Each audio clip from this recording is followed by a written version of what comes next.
Hello, everybody. This is Chris DeFurio with Keys to the Shop. Welcome to this shift break episode.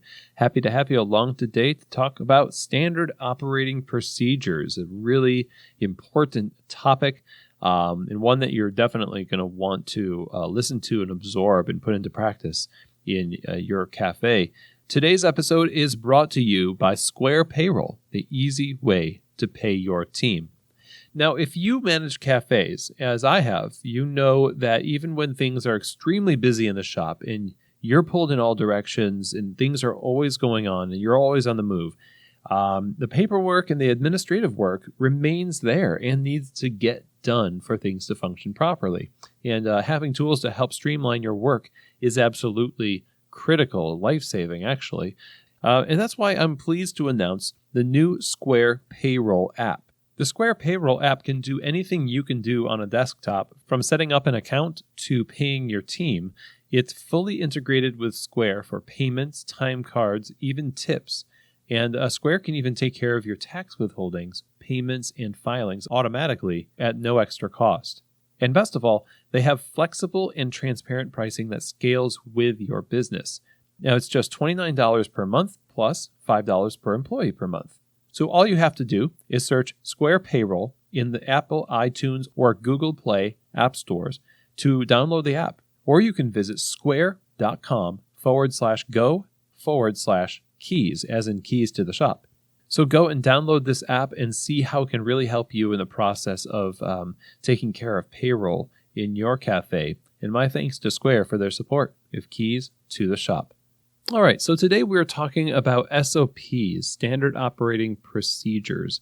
It sounds kind of like a dry topic, but actually standard operating procedures are the cornerstone of what many successful cafe cultures are built on. And the reason is this.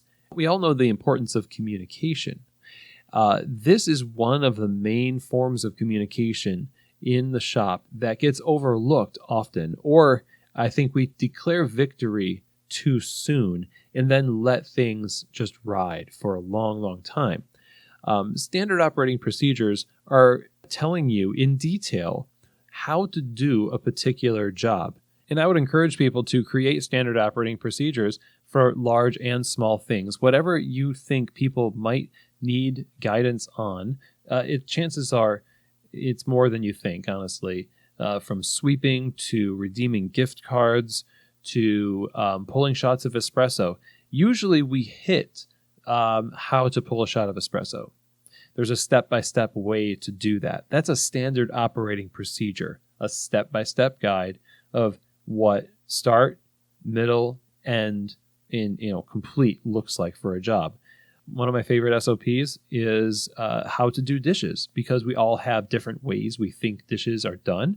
And so when we check off on the checklist that dishes are done, depending on who's checking that off, they might think that they're done. But as a manager or owner, if you want them to be done a certain way and there's some frustration that you have with how people are doing things, chances are you haven't communicated properly and trained people properly on how to do that thing. So you can write your own ticket here. You can eliminate frustration. And in the baristas, you can eliminate stress of not knowing. Everybody wants to know, how do I do my job well? What do I need to succeed in this job? And clear instructions and expectations in the form of standard operating procedures are one of the main ways that you can do that. If you're in the position where you are constantly frustrated with baristas for things that they're doing, but you haven't invested in training them and feel like they should just know it already, that's not fair. Managers come down on employees for letting the cafe go, but it's rare to find a manager who has truly taken the time to lay out in writing and in person the way things are supposed to be. It is embarrassing for managers who, rather than admit they were not clear or left details out, would rather blame baristas for the lack of mind reading or not intuiting the right thing to do. We need a impartial mediator, and that's the way standard operating procedures work. So I want to get rid of the stress in this situation. Let's commit right now to produce some documents for how to do the stuff, large and small, in the cafe. So we're all on the same page. So we don't have people wiping the tables down differently. We don't have people redeeming gift cards differently or saying yes to things they should be saying no to, or vice versa. This is one of the constant frustrations of working in a cafe, and it trickles into the way customers experience that cafe too. The stress bleeds out into the experience. We don't want that. So the first thing you need to do is get a list of what you want to cover. And that list of items needs to be stuff that people are going to have variance on. You want to cover everything from the maintenance of the cafe, customer service, the quality of the beverages, and communication. So that's 4 areas you're going to want to have standard operating procedures for: the cafe, the customer service, the quality of the product, making the product itself, and standards for communication and procedures for communicating with bosses, with coworkers, etc. Now, when you have a list of things, it should have the basics, of course, like how to mop a floor and how to store the mop, how to do the dishes, how to greet guests, how to pull a shot of espresso, how to clean the espresso machine and the urns. It's a lot of work doing this, okay? And one of the things you can do to really gain buy-in is do this with the staff's help. If you're already going in your cafe and you've already got a culture of the way things are done, you're going to want to do this for sure, because there are frustrations that your staff have that they might not be telling you about. But once you open this up, you're going to find out. So I'd encourage you, create a collection of standard operating procedures with the input from the staff who are working in the cafe, usually more hours than admin is. You're going to want that input, especially when they see their input in print. It's more likely that they're going to own that and feel a sense of pride for, contributing to the way things are done in the cafe. And it's tested. We've tested these things. They know what doesn't work, and now in print is the way it does work. So now that you've got this list, you need to officially launch it.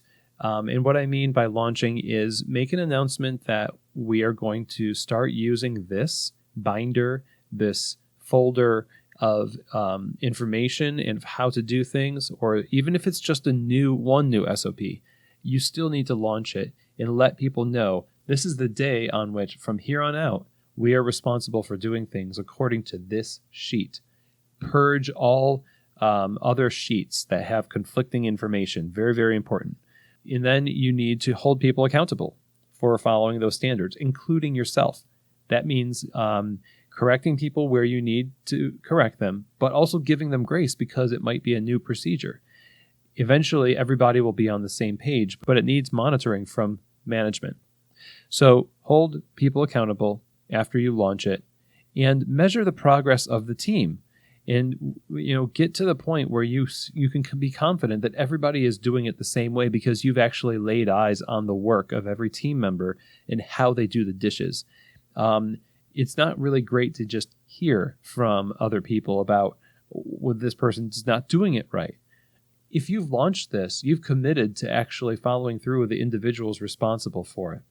And it's really important for you as a manager to have a hand in the training of people's aptitude in these standard operating procedures. So now that you're coaching people and instructing them on how to do things, and you've gained confidence that they know how to do it, now just stand back and watch it work and check in and make sure that you're observing how things are going in the cafe. When things get out of line, you're able to say, hey, remember, we're supposed to be doing it like this procedure says we're supposed to be doing it. And people there's nowhere to go from there. They actually helped make it. You launched it, you got buy-in, you trained, and you coached, and they were doing it correctly. And when they stopped doing it correctly, because people make mistakes, it's easy to get them back on track when you've got those steps already accomplished. Now, all of this just to teach people how to properly mop a floor and store the mop sounds like a lot until you think of its opposite, which is breeding of resentment toward people who don't do it according to the way you think it should be done. Some people mop floors better than others, and between coworkers there could be, division, and you eventually will see more turnover if you lack standard operating procedures in the cafe, because it will produce more stress in the baristas and in you, and people don't want to stick around for that. People want good, thorough communication to know where they stand in relation to the quality of their work. This is one of the basic things that I'm always surprised is lacking in cafes. So I would encourage you, build out your cafe's standard operating procedures in a purposeful way, in an excited way, in a way that includes people. Launch it and watch how, as you coach people, it really produces a culture of excellence in your shop. A final word is that these are not static. They will change over time. And it's important that you are able to edit these things over the course of your business's life, because some things become irrelevant and you need to change. So you always need to be aware of what these procedures are telling people to do. Oftentimes we'll let these checklists and procedures grow old while we hold people to a newer standard, and we don't replace them. And it's kind of a shame because it's a conflicting message. Make sure that you're keeping things fresh, updated, and in order to do that, you need to be engaged.